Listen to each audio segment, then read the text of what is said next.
खुलुमबाय दिनै 29 मे 2023 नि सप्ताहयाव बयखौबो बरायबाय। दिनैनि फार्स्ट सप्ताहयानो जाहैबाय आबाद खहा खालामग्रा एम्फौजों जुजिनो ओडिशा सरकारा गाइडलाइन्स फोसावदों। बावैसो समाव समाजारि बिजोङाव भाइरेल जाबाय थानाय आबादखौ सिलिंखार खालामग्रा एम्फौनि जाथाया गोबां आबादारिफोरनि गोसोआव गिखांनाय सोमजिहोदों।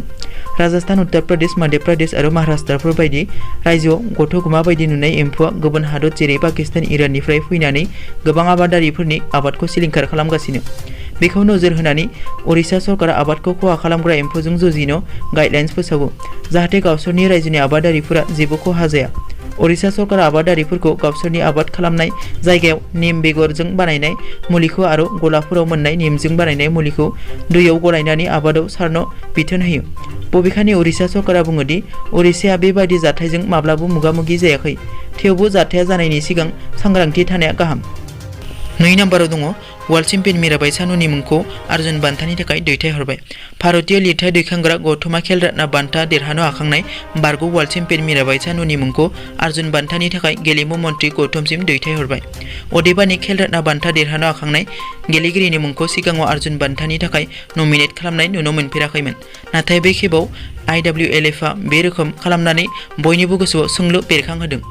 चानूआ 2018 मायथाइयाव भारतनि क्रिकेट हानजानि केप्टेन विराट कोहलीजों लोगोसे खेल रत्न बान्थाखौ मोननो हादोंमोन।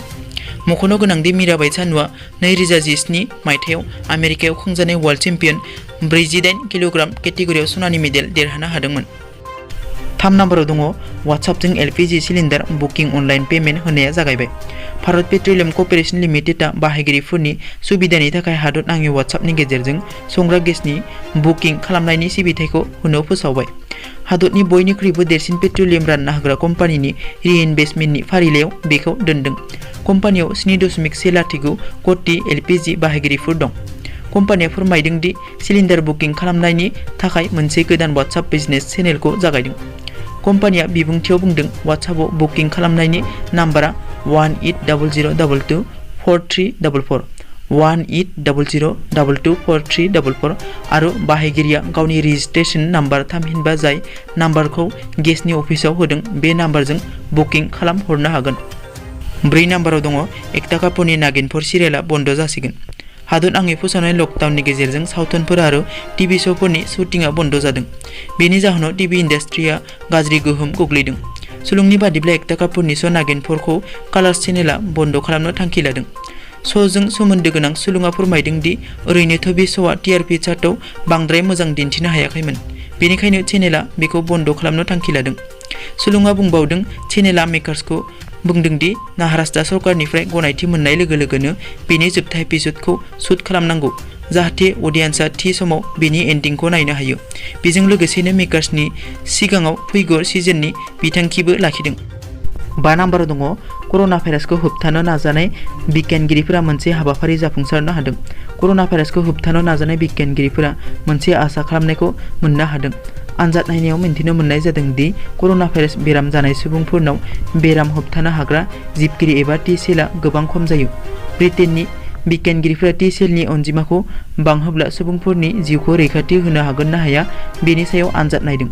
जर'खाफोरनि बादिब्ला जेब्ला देहायाव माबेबा भाइरासआ हामला खालामब्ला बेजों दावहा नांनाय आरो बेरामखौ देहानिफ्राय बायजोआव दिहुनना हरनाय हाबाफारिखौ T सेलआ मावो। 6 नम्बराव दङ भारतनि जौगाखांनायाव चाइनाया रागा जोंदों। चाइनाया गिबियाव गासै मुलुगाव गिख्रंथाव भाइरासखौ गोसारहोदों आरो आथिखालाव हुमखिजों आबुं बाथ्रा बुंनाय भारत बायदि गोहोगोरा हादरखौ सिमनायाव सान्थि गोजोन लाखिनो बोसोन होदों। लादाखनि माखासे ओनसोलफोर जेराव भारत चाइनानि सिमनाया नांजाबो बेवहाय दरनैबो हादरनि सान्थ्रिफोरनि गेजेराव जेंना गोनां थासारि सोमजिदों आरो बेखौ 1962 मायथाइनि दावहानि उननिफ्राय दासिमनि दरनैबो हादरनि गेजेराव सोमजिनाय देरसिन जेंना एबा दावराव दावसि जानाय होनना बुंनाय जादों। रैखाथि मन्थ्रि राजनाथ सिंहआ मोन्नैबो सान्थ्रि हान्जानि गाहायफोरजों मोनसे जथुमा खुङो। बेवहाय चिफ अफ डिफेन्स स्टाफनि जेनेरेल बिपिन रावतआबो दंफायोमोन। बेनि अनगायै बे आयदानि सायावनो गाहाय मन्थ्रिनि मावख'आबो जथुमा खुङो। फारसेथिं चाइनाया बे जेंनानि थाखाय भारतखौ दायनिगिरि जाबसिनदों। दिनैनि हिसाबथिया एसेनोसै। नोंथांमोना जुदि आंनि चेनेलखौ दासिमबो साबस्क्राइब खालामाखै, अन्नानै साबस्क्राइब खालाम। गोजोन्थों।